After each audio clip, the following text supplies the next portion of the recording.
Hello everyone, Ruhi Sinet here.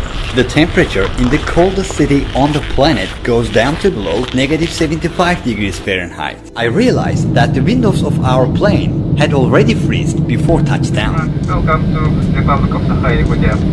Today the air temperature is -67 degrees Fahrenheit. I will conduct 8 experiments in this freezing cold from a subjective perspective. Can the liquid of an egg carry its shell? Or can the noodles hold a fork in the air? We set up a simple system to fix the fork as we could not hold it with our hands due to shaking from the cold. People cannot wear metal frame glasses here because the metal could stick to their skin. And if they wanted to take off their glasses, their flesh might be teared out. This is a piece of meat that looks very much like human flesh. I was wearing double gloves. I took off the larger one because I want to use my fingers, and this glove has already started to freeze. My hands are very cold now. What we saw in a few minutes reminded us again that this place is an ice hell. Everything freezes here. Let's take it off now.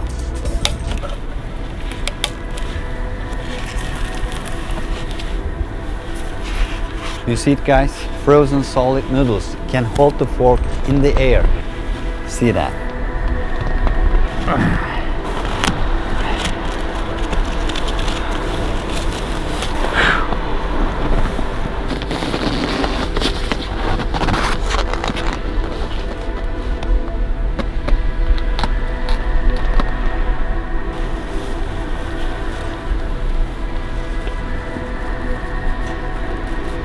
It looks unreal.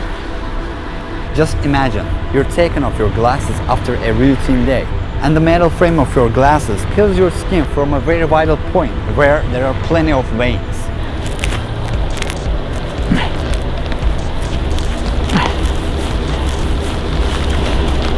Just like this. It is incredibly cold, beyond human nature. The ice on the sidewalks has to be broken and cleaned every hour. The statues on the streets are made of ice since they won't melt for months. People put carpets to the entrance of each building to avoid falling on the slippery floor. There are usually 3 doors in the entrance of buildings in order to prevent cold weather from entering. Doors are positioned diagonally in our hotel. This is a place where schools don't get cancelled until the temperatures aren't below -58 degrees Fahrenheit. Whereas in some of the other places in the world, they are sometimes cancelled when it is around 32 degrees Fahrenheit. -50 is quite normal here. Children go out and play if it is around -20 degrees Fahrenheit here. That means spring has come for Yakut people. Let's make a balloon experiment now.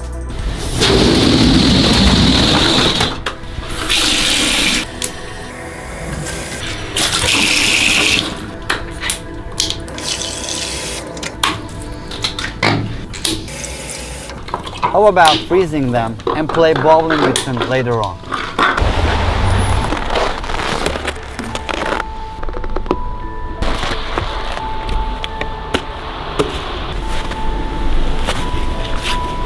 How long does it take for this shirt to freeze completely?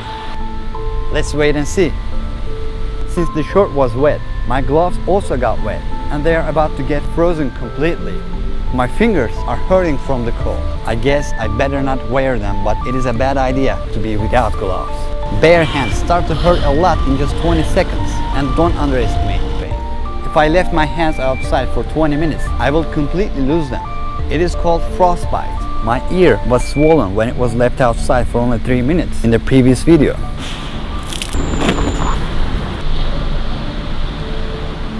My eyelashes are already frozen.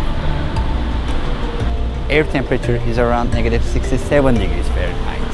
Yeah, how to play bowling without spending any money. As you can see, I filled the balloons with water. If I peel them, I will get ice balls, just like this. I have also kept plastic bottles in the snow, and now I got bowling pins.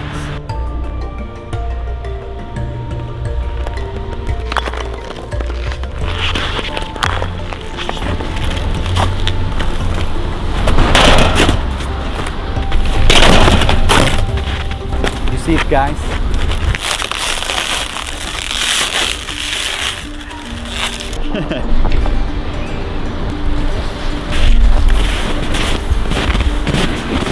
Can you believe it? Look at that.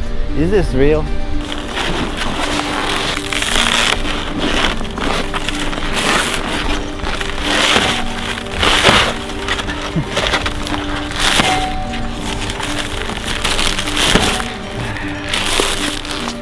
Look at the hole at where I hit it.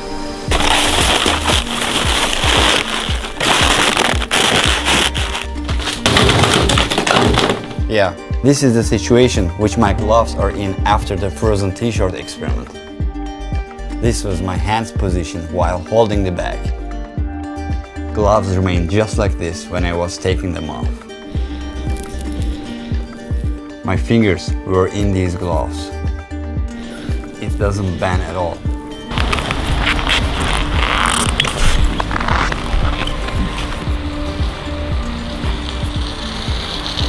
It's frozen.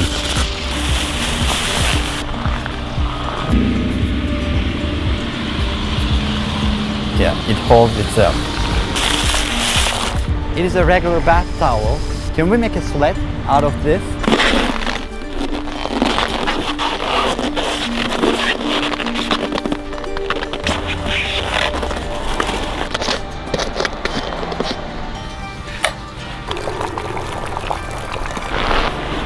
You see, it is boiling water. Outside temperature is around -58 degrees Fahrenheit. The boiling water is about 212 degrees Fahrenheit.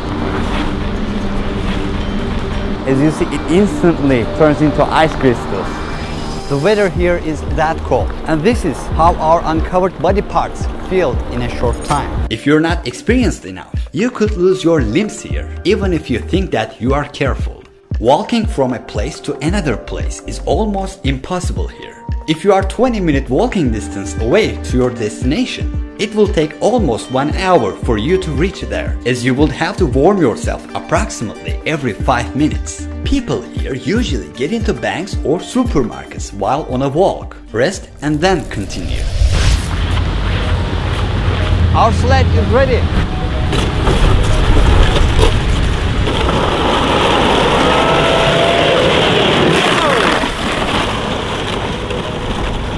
Awesome. I'll do it again.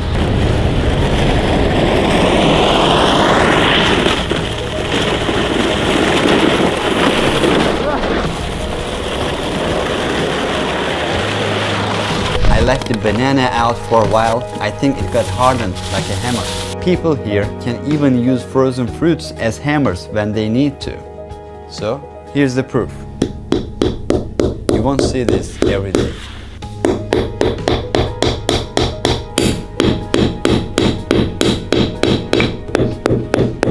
Speaking of frozen fruits and meats, some Yakut people keep one room in their house empty and don't heat it. Since the room is as cold as outside, they use it as a large freezer that won't cost electricity. As you see, the first room of this house is the freezer room in the entrance. 1, 2, 3.